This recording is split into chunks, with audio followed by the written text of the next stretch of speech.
I'm Jaquiez Douglas, and I was just on the KeithAndrewNetWork show, and I had a blast. This man is very professional. He's very well spoken, and he is extremely funny. I'd recommend him to you. You guys take it easy. Ladies and gentlemen, welcome to the one and only Keith Andrew Network. It is episode 1030. That is right, 1030. And I am known as the talk show host with a learning disability. But labels do not dictate who you are and who you want to be. It's a proven dynamic. Stem out something. Now, that's a big thing we're going to talk about, breaking labels. I have 15 of the top questions I want to ask you. Usually I go from 1 to 15, but I think it's interesting to change it up. So the first question I want to ask you is tell our audience a little bit about yourself. My name is Jaquiez Douglas. I'm from Memphis, Tennessee. I'm a 6'6", 504-pound former football player. I've become a SAG eligible actor. I've been acting now for about 16 years. I'm pretty much getting the gist of it. Is like my passion is what I really love doing, and I'm just trying to work my way through, roll after roll, take my time one day at a time, and hopefully I can continue to do this until my golden years. Yeah, that's fine. That's how I feel. And don't worry about the my filters on the eyes. The reason I cover my eyes is I have a habit of making myself look cross-eyed. It's because Yeah. I'm staring when I'm like this, I'm staring directly at you, but I don't want to be like one eye going this way towards the camera and the other Mhm. eye going here, and the people are like, "What the hell is wrong with his eyes?" So it's better just to hide the eyes so I can just look normal. Also, I think it looks cool and it helps me relax. Yeah, But I do that too most times. you brought up two things that I wanted to talk to you about. You are a former football player. Did you were you an amateur football player or were you from the NHL, Just no, this NFL? high school and college. Did you ever want to work for the National Football League? Oh yeah, I definitely did. I definitely did. But unfortunately, it doesn't work out for everybody like that. So you have to find your niche and other things. That's true. I wanted to be a wrestler, but I wear glasses. And to be honest, you can probably do laps around me. I can't wrestle myself out of a wet paper bag. But that's another question. You mentioned you're 6'6". Yes, And if you ever decide to be a professional wrestler, I would love to be your manager. I welcome the opportunity. Did you ever want to try out for being a professional wrestler? It was when I was younger, maybe it may have crossed my mind, but it wasn't my big passion. But I would say that my father always used to say, you know what, we need to get you in the ring because in Memphis we have uh basically the WWE trains here too. That we get you down there. And my father had a lot of friends that were wrestlers when they were younger, so we need to get you in that ring. I can be your manager as well. He pretty much gave me the same stitch that you just did. Who were your father friends with? Like, I Memphis and Um, Jerry I King don't know if Lawler. his I don't know. Yeah, he knew of him. I don't know if this guy's name sticks out. I don't know what his ring name was, but it was a guy named John Guy when I was younger. He used to wrestle a lot. He was more of a jobber, pretty much get beat up every time he was. So and he knew a few other people. I can't say them by name because I was so young when I met them. Oh, it's better than sitting around a catering or being a curtain jerker. Pretty much. But if you're interested, I can send you. Well, you probably know the WWE Performance Center. If you're ever interested, I can send you the link. And hey, I'm always looking for you. I can hire you to be my bodyguard if I Thank, become famous enough. thank you. I'd be more than happy to. You help me, I help you. And on the Keith Andrew Network, it's not a slogan. I do these interviews to make a point about disabilities. Also, you make a new friend out of it. Yeah. But I'm not trying to kiss your ass or anything. But it's funny because when I worked over at Walmart, this guy it had to be like your size or maybe bigger, like 7 or 6. I'm not really sure, but he was bigger than me. Pretty much towered all over me. I'm about 5'9". And a lot of Okay. people are like, don't hurt me. I pretty much stood like this. Okay, what are we gonna do now? And he said, oh, you're either crazy or you have a big set of balls on you. Because other people are like, oh, don't hurt me. I just stood my ground, like, well, I'm not, I got hit before. What's the worst of being hit by a truck, right? But you mentioned, well, I want to talk to you about your passion about football. Who inspired you to start your career as an amateur football player? Actually, I was just thrown into it. When I was younger, I was a little short, fat kid. I was probably maybe 5'4" and about 200 and some pounds, so I was a little butterball. And my mom and sister decided to take me over to the football coach to try to get me in shape. And when I first started, I hated it because I was pretty much catching hell because I had never worked out before, lift weights, or did any of this physical training before. So it pretty much became a thing that was driving me nuts. But as time went along, after going through all that hell and abuse of it, I started to get bigger. It's just like in 1 year, I sprang up out of nowhere. I went from 5'4" to like 6'1". And I became a lot bigger and a lot stronger. And then the guys that basically used to tower over me and run over me when I was younger, I was as tall or bigger than them. So it was my turn to get some payback. Once I saw what I could do, I was like, okay, yeah, this is kind of fun. And as time went on, I just started lifting more. And I first started, I think I was lifting 95 pounds. And by the time I left high school, I was bench pressing three something. But now I'm at 415. So I'm loving it. It's funny. A lot of people aren't make fun of me for this, but I was I sent this to my heart doctor. My heart, it's in the middle. It's not severe. It's not worse. It's like, but it's there. Something to keep an eye on. And I said to him, he said to me, "Oh, do you work out?" It's like, "Oh, to be honest, here or there, but I get tired. But I do want to get big like John Cena." So I was thinking about taking human growth hormones, and he looked at me like I'm an idiot. I'm not saying taking steroids to be like, Scott Steiner. He has big arms, but I can do something he can't. I can lift my arms above my head. He can't do that. Exactly. Exactly. And that's a running joke with guys when you lift weights too. Like the wider your back gets, you can't reach behind your back. Like most times if I have an itch or something, I have to buy a couple back scratchers. So, so I have to reach behind my back to scratch with a back scratcher because I can't put my arm behind my back like I used to. I always thought it would be funny if I get so big and if I enter the room sideways. Yeah, exactly. You have to turn to the side because your shoulder mass is too wide. Yeah, I know that feeling. But the more I look at you, when I first saw you, I'm like, are you related to Keith Way? And when you were talking about being a wrestler, Keith Way, phenomenal wrestler. He's one of the best. Great guy. Can't wait to meet him. But are you a fan of Keith Way? I've never heard of him. I can't place him. I will send you the video. Really, Okay. he's a fantastic talent. But you mentioned, even if you don't know how to wrestle, there's this Nigerian giant. His name was Omos. Brock Lesnar calls him Right. Omos. Yeah, And I've seen him. he can't wrestle, but they're gonna put a belt on him. So the difference between if you went to WWE, you have the looks for it. You can be honest and not kissing your ass.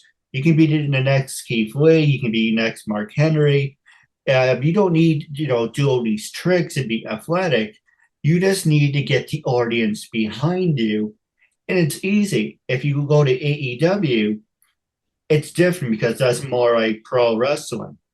Mhm. Which one would you prefer to work for? Would you want to work for WWE or would you want to work for AEW? More than likely AEW because I keep up on a lot of the back stuff that goes on in WWE and it seems like they have quite a bit of shady practices. That's true. Don't get me They started try on. to, Oh, go ahead. I'm sorry. I know. I said they try to basically dip into everything that you may own, like, for example, what's the group they called the New Day? I remember at one time they had a gaming channel, and they would do all their gaming and stuff on their channel and their own content. When the WWE found out about it, they made them give them a stake in their channel. I was like, what? Like, wow, why? Then I've seen, then you keep up on social media and YouTube channels and stuff like that. You learn quite a bit about the things that happen there. So then, not to mention, you got people like CM Punk sitting down on stage, airing them out on live TV. Now, most of those, I don't know if those are works or he was just shooting from the hip, but they were really funny. Yeah, But let me ask you, do you think it's funny to stay on script or just be real? I think it's better to be real because a lot of times, especially that I'm an actor myself, you can tell when things are written and when something is just planned out. But when you're just letting it flow, and most times when people get the improv, and that's when you get your best work. Yeah, I agree with you. So the first question I want to ask you is what attracted you to start your career as an actor? What was that moment when you want to make a transition from the gridiron to being an actor? Actually, I got tricked into my first acting job. My mom, she was in a stage play, and one day she was going to rehearsal, and she asked me to come with her. And I didn't want her to go along because it was at night. I said, okay, I'll go with you. We went to the rehearsal, and they're on stage rehearsing. I'm sitting in the audience just watching. And out of nowhere, the director walks up to me, says, hey, man, the guy that's playing his part isn't here today. So you do me a favor, would you mind standing in for him? I was like, I don't know what I'm doing. He's like, no, you just need to do this. I'm going to show you what to do. I'm like, oh, okay. I went and stood up there and I did the part with the guys. I played an enforcer for a drug dealer. And when I got finished, it was fun. Had a good time. When it was all over, we went home. The next day, my mom has to get up and go to rehearsal. She's like, all right, come on, we gotta go to rehearsal. I was like, I don't really feel like Mama. You can go ahead, just be careful. No, you gotta go. I was like, why? Because you in the play. I'm like, what? They want you in. I was like, wait a minute, doing what? The same thing you were doing before. I was like, what about the other guy? Oh, he left. Come to find out, there was no person for that part. And my mom and the director schemed to get me into it. Yeah, but well, I would all have did it, but once I did it, I enjoyed myself. So I was like, okay, this isn't that bad, especially when you get to hear the crowd react to the things that you do. And I've never been one to have stage fright or get nervous on camera or anything, but I started doing stage acting and it was cool. But the thing about stage acting is that it becomes repetitive, comes to doing the same thing over and over again. I like to just get a one and done. So on camera, it just became my bigger thing. And most times now, when I'm cast as the antagonist. I'm always the villain, which is cool because the villain gets to have more fun. You get to have a little bit more freedom with the things that you do. So Yeah, I agree. Now, let me ask you a hard hitting question. You can throw it back at me. You're more than welcome to ask me anything. Have you ever been stereotyped? And for me, obviously, people are like, as soon as I say, hey, I have a talk show, okay, and it's about disabilities, and I'm a talk show host with disabilities, they automatically assume, well, why are you act-? Here's a funny story. One of the people who I interviewed, tried to interview, I'm like, okay, here's my message, same thing I sent to you. And they're like, why you send me this? I don't have a disability. And one reason I like Gothic girls. One reason I stopped talking to Gothic girls is they always send me the same damn response. How the hell do you know I have a learning disability? And I'm talking about myself. I don't know what the hell you. Well, if you have a disability, that's great. And so I met one of my favorite wrestlers, Amy Damon, also known as Rita. okay. And I'm like, okay, I'd like to have you on the show and everything. And she stopped and I wanted to do this, but I didn't. She said to me, I thought your show was about disabilities and about interviewing people with disabilities. I'm like, oh, Jesus, but you too? No, I didn't. I never said that. So what about you?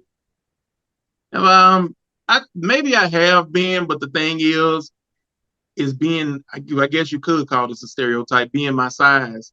A lot of people may think that I'm mean and I'm unapproachable, but I've done security too. So when people see me and then when they speak with me, they have a whole different perspective. Like, wow, I thought you were so mean, that now they get called a gentle giant. Or if I have to get somebody in line or something like that, I'm not one to throw my weight around. I can sit. I've always believed that if you show somebody respect, they'll give it back to you. So I always step to people with a um, nice demeanor, a good disposition, and most times I always get great results from it. So people look at me and they're like, you know what? What I admire about you is that you're a big dude, but you don't throw your weight around. You're not a bully. So I guess I could get stereotyped in that way, but any other way I may get stereotyped, I wouldn't know about it because maybe they're too afraid to approach me with it. For me, well, let me ask you this one. What is your opinion? Do you have the first one? Because a lot of people like say you have the first 5 seconds, you have the first 10 seconds to make an impression. Is that true, or do you think it's just BS? I don't think it's the first 5 seconds because you don't know what a person might be going through right then. I'm more of a listener than a talker. I sit back and I tell people all the time that if you want to know something about somebody, don't even say anything. Just sit and listen to them. The real person is eventually going to show themselves. So That's true. One of my bad habits is my dad likes to say I have diarrhea on the mouth. I don't know. I just like talking. I like being friendly. Obviously, you're not going to make friends with every single person that you meet, but it shows a lot that you're going out and making a difference. I remember I went for this one job. This woman was really white trash.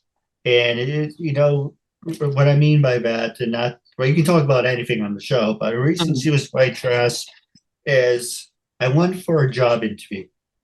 And as soon as she made eye contact with me, she had her mind already made up. Hat up on down her face, like, and I was like, why am I here? Because obviously you saw me on the camera, and as soon as I walked in, you had your mind made up already. And so I told her, I used to work for the North Face. And I was like, oh, what they have something called Gore-Tex and High Vent. What is Gore-Tex?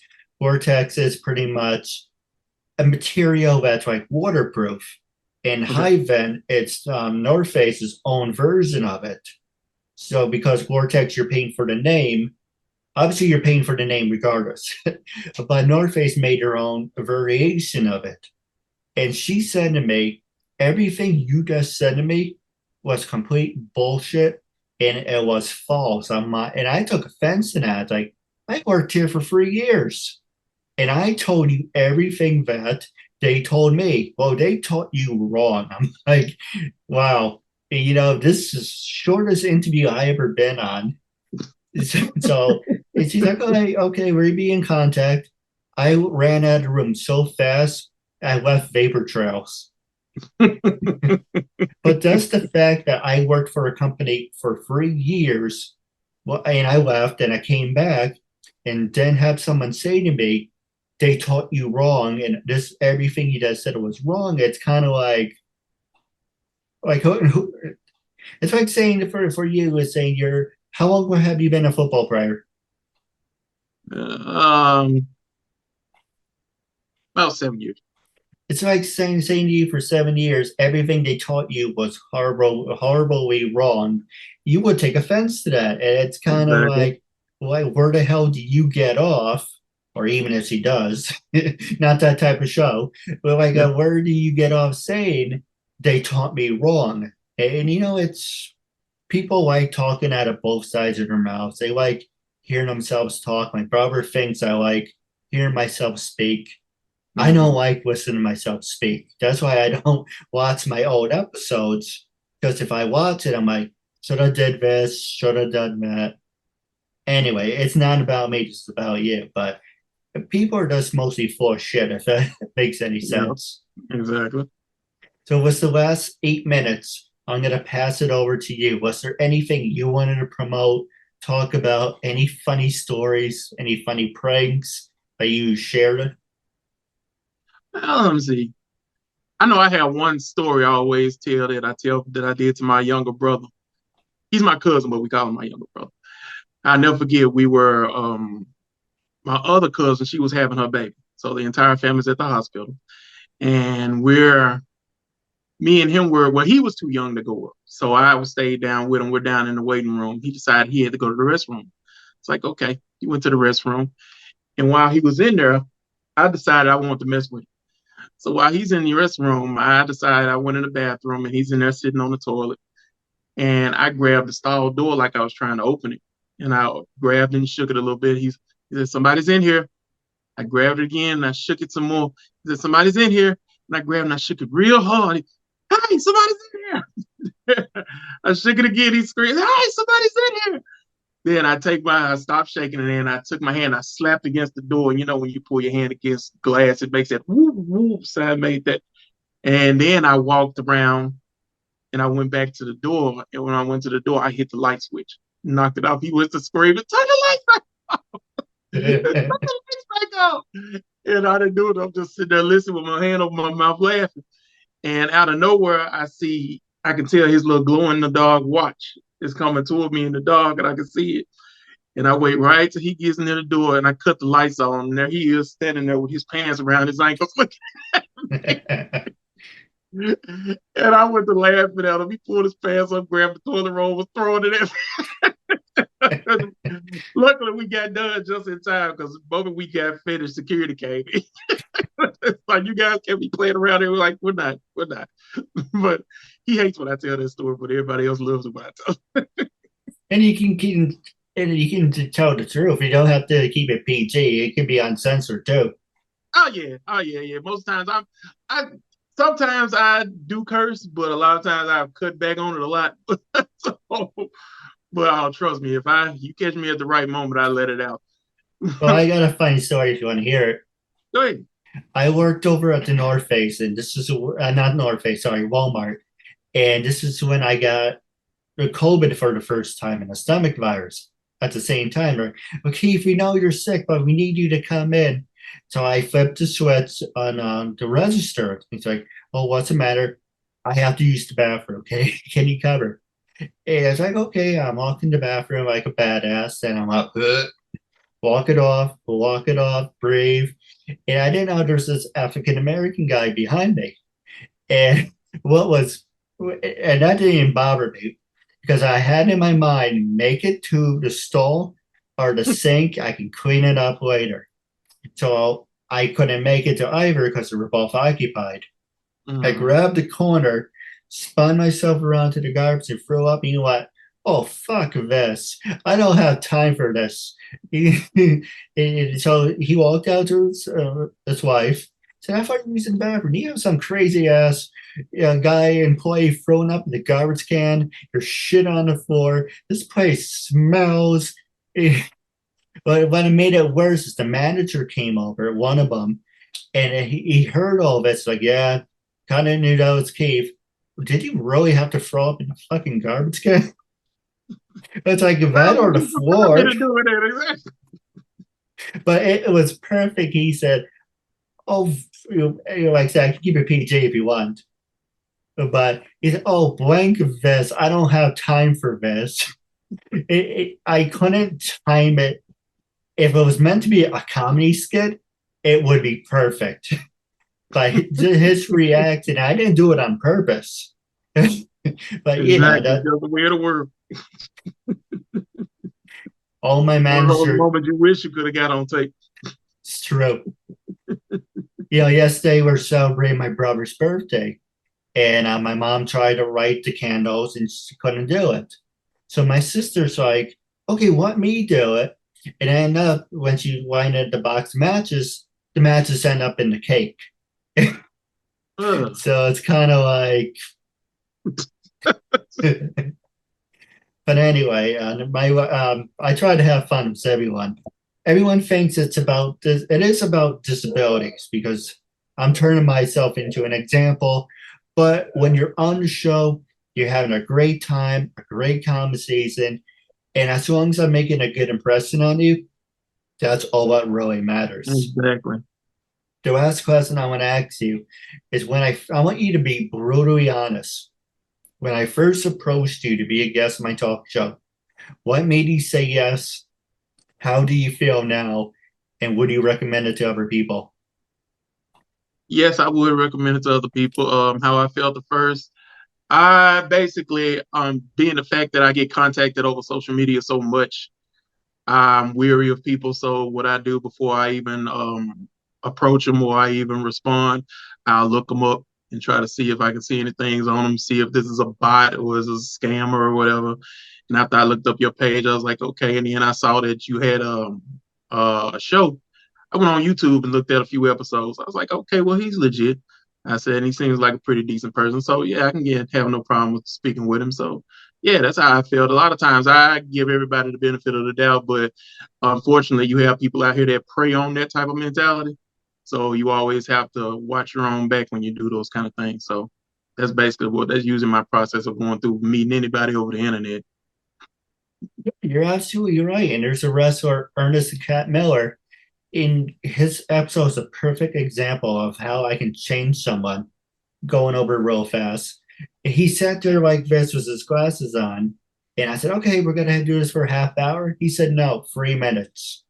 But when we took a break and came back, during the break, he said, "You know what? I actually thought you were a con artist. I thought you were taking advantage of us. But listening to you speak, you really, not saying made an impression on him, or maybe he did say that, but he said, I know you're being legit." So when we came back for the commercial break, he took his glasses off. It's mannerisms from like this to like this. And it's really good. I can send you the episode. It's a lot of people, like I said, a lot of people when you approach, they're gonna be like, what is he selling? What is his angle? But it doesn't hurt to give someone the benefit of the doubt. Exactly. But I do have a couple questions for you off the air. But wrapping up, it was a real honor privilege having you as a guest. I can't wait to work with you and have you on a part two. But until we meet again, look forward to it. Thank you very much. Absolutely. Until then, catch you later. Thank you and have a good night.